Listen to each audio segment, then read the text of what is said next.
இன்னைக்கு நான் எங்கே இருக்கேன் அப்படின்னு பார்த்தீங்கன்னா ஆப்பிள் ட்ரீயில் வந்துட்டு ஸ்டார் ஹோட்டல் சமையலுக்காக நின்றுட்டு இருக்கிறேன். அவங்க வந்துட்டு சவுத் இந்தியன் டெசர்ட் இல்லாமல் டிஃப்ரெண்ட்டாக வேறு டெசர்ட் கேட்டிருந்தாங்க இல்லையா. நான் என்ன பண்ண போகிறேன்னு பார்த்தீங்கன்னா கேரமல் கஸ்டர்ட் தான் நான் பண்ண போகிறேன். ஈஸியாக சிம்பிளாக வீட்டில் இருக்கிறவங்க எல்லாருமே பண்ணக்கூடிய ஒரு டெசர்ட். ஏன்னா இன்க்ரீடியன்ஸ் உங்களுக்கு கிடைக்கல அப்படின்றதுக்காக அதை நீங்கள் ட்ரை பண்ணாமல் இருக்கக்கூடாது அப்படின்றதுக்காகவே இருக்கிற இதை வச்சு நம்ம பயன்படுத்தி பண்ணலாம் அப்படின்ட்டு. ஸோ கேரமல் கஸ்டர்ட் பண்ணுறதுக்கு என்னென்ன இன்க்ரீடியன்ஸ் தேவை அப்படின்றத நம்ம பார்த்துடலாம்.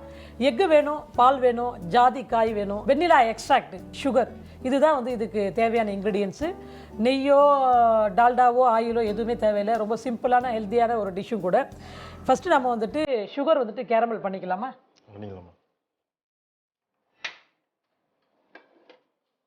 ஃப்ரை பண்ணி ஹீட் பண்ணிவிட்டு நல்லா சூடு ஏறினதுக்கப்புறம் சுகர் போட்டோம் அப்படின்னா நமக்கு வந்துட்டு ப்ராப்பராக வரும். அந்த கேரமல் போட்டிங்கன்னா தான் அந்த கலர் வந்துட்டு உங்களுக்கு ப்ராப்பராக கிடைக்கும். ஒரு 4 ஸ்பூன் வந்துட்டு சுகர் போட்டு டைல்யூட் பண்ணிக்கலாம். நீங்கள் மோல்டு உங்ககிட்ட வீட்டில் இருந்துன்னா கூட அந்த மோல்டு யூஸ் பண்ணலாம். அப்படி இல்லைன்னா நம்ம வீட்டில் இருக்கிற கட்டோரிஸ் கூட நம்ம பயன்படுத்தலாம். ஈவன் டபரா இருக்குல்ல, காஃபி டபரா, அது கூட நீங்கள் யூஸ் பண்ணலாம்.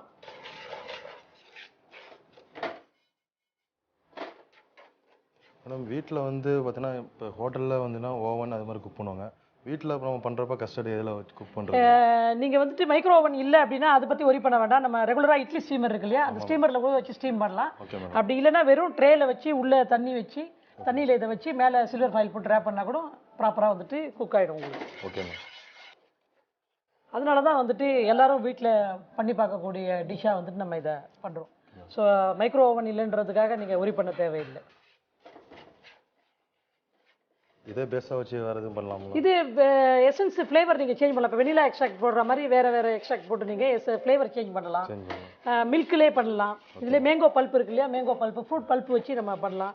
ஸோ நமக்கு வந்துட்டு என்ன டிஃப்ரெண்ட்டாக கிடைக்குதோ நமக்கு அதுக்கு தகுந்த மாதிரி பண்ணலாம். ப்ரொஃபஷனலாக நம்ம இண்டஸ்ட்ரியில் ஓகே, பட் வீட்டில் எல்லாமே வச்சிருக்க மாட்டாங்க இல்லையா. ஸோ அதுக்கு தகுந்த மாதிரி அவங்ககிட்ட என்ன இருக்குதோ அதை வச்சு கூட பண்ணலாம்.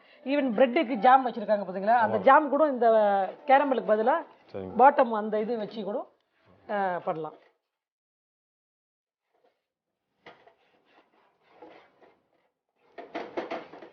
ஸோ இந்த மாதிரி கலர் வரும்போது, கேரமல் கலர் வருது இல்லைங்களா, இந்த கலர் வரும்போது நம்ம வந்துட்டு அதை வந்துட்டு இந்த கட்டோரியில் வந்துட்டு மாற்றிக்கலாம். சரியா?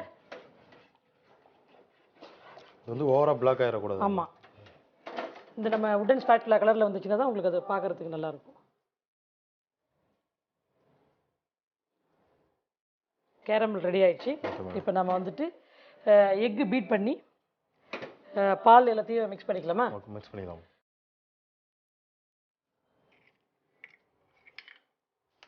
ஒரு 100 ml பாலுக்கு ஒரு 2 எக்கு வந்துட்டு சரியாக இருக்கும் இல்லையா? சரி.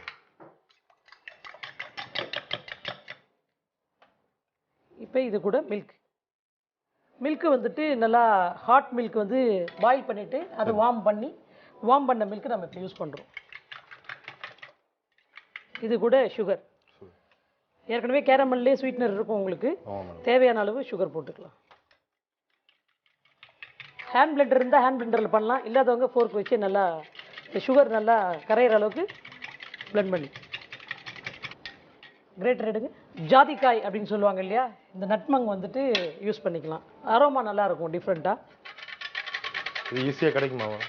அப்படியே கிரேட் பண்ணி விட்டுக்கலாம். ஓகே,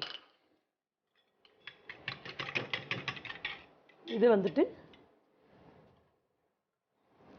இந்த கேரமல்ல வந்து ஊற்றிக்கலாம்.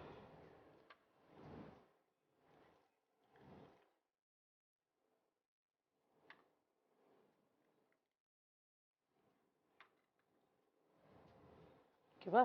ஓகே. இப்போ வந்துட்டு கேரமல்ல போட்டிருக்கோம்.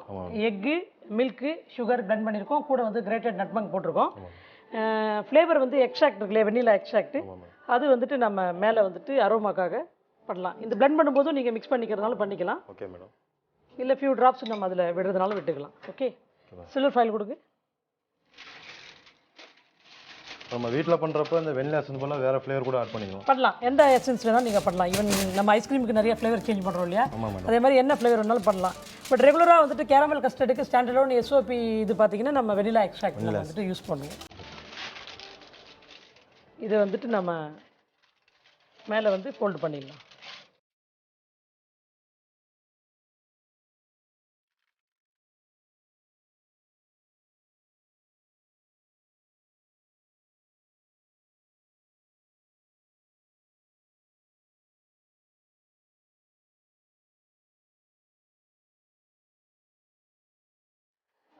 Timer over. கூல் ஆனதுக்கப்புறம் ட்ரான்ஸ்ஃபர் பண்ணலாமா? சைதா முகமது 10 மினிட்ஸ் ஆயிடுச்சு. ரெஃப்ரிஜரேட்டர்லேருந்து கூல் பண்ணி எடுத்தாச்சு. Okay madam. ட்ரான்ஸ்ஃபர் பண்ணி பார்ப்போமா? பண்ணி பார்ப்போம்.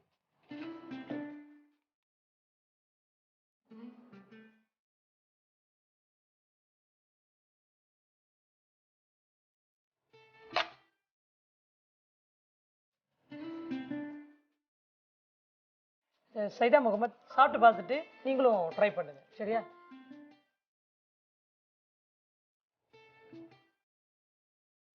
ரொம்ப நல்லா இருக்கு மேடம், ரொம்ப நல்லா இருக்கு. அந்த கேரமோட ஃப்ளேவர் பார்த்தீங்கன்னா கரெக்டாக நல்லா இருக்கு. கேரமல் கஸ்டர்ட் தேவையான பொருட்கள்: முட்டை, பால், ஜாதிக்காய், வெண்ணிலா எசன்ஸ், சர்க்கரை. செய்முறை: வாணலியில் 4 ஸ்பூன் சர்க்கரை சேர்த்து தண்ணீர் விடாமல் கரைத்து ஒரு கப்பில் எடுத்து வைத்துக் கொள்ளவும். மற்றொரு பாத்திரத்தில் 2 முட்டையை உடைத்து அதோடு 200 ml பால், சர்க்கரை சேர்த்து நன்கு அடித்து அதோடு துருவிய ஜாதிக்காய் சிறிதளவு சேர்த்து கலந்து சர்க்கரை கரைசலோடு சேர்த்து அதன் மேல் வெண்ணிலா எசன்ஸ் சேர்த்து அந்த கப் மேல் சில்வர் ஃபாயிலை போட்டு மூடி ஓவனில் 180 டிகிரி சூட்டில் 15 நிமிடம் வைத்து எடுக்கவும். இப்பொழுது கேரமல் கஸ்டர்ட் தயார். கண்டிப்பா நீங்க ட்ரை பண்ணி பாருங்க. வழக்கம் போல ஃபீட்பேக் சொல்லுங்க. மறுபடியும் இதே நிகழ்ச்சியில புதுவிதமான டிஷ்ஷோட உங்களை நான் சந்திக்கிறேன். அது வரைக்கும் வணக்கம் கூறி விடைபெறுவது ஷெஃப் மால்குடி கவிதா.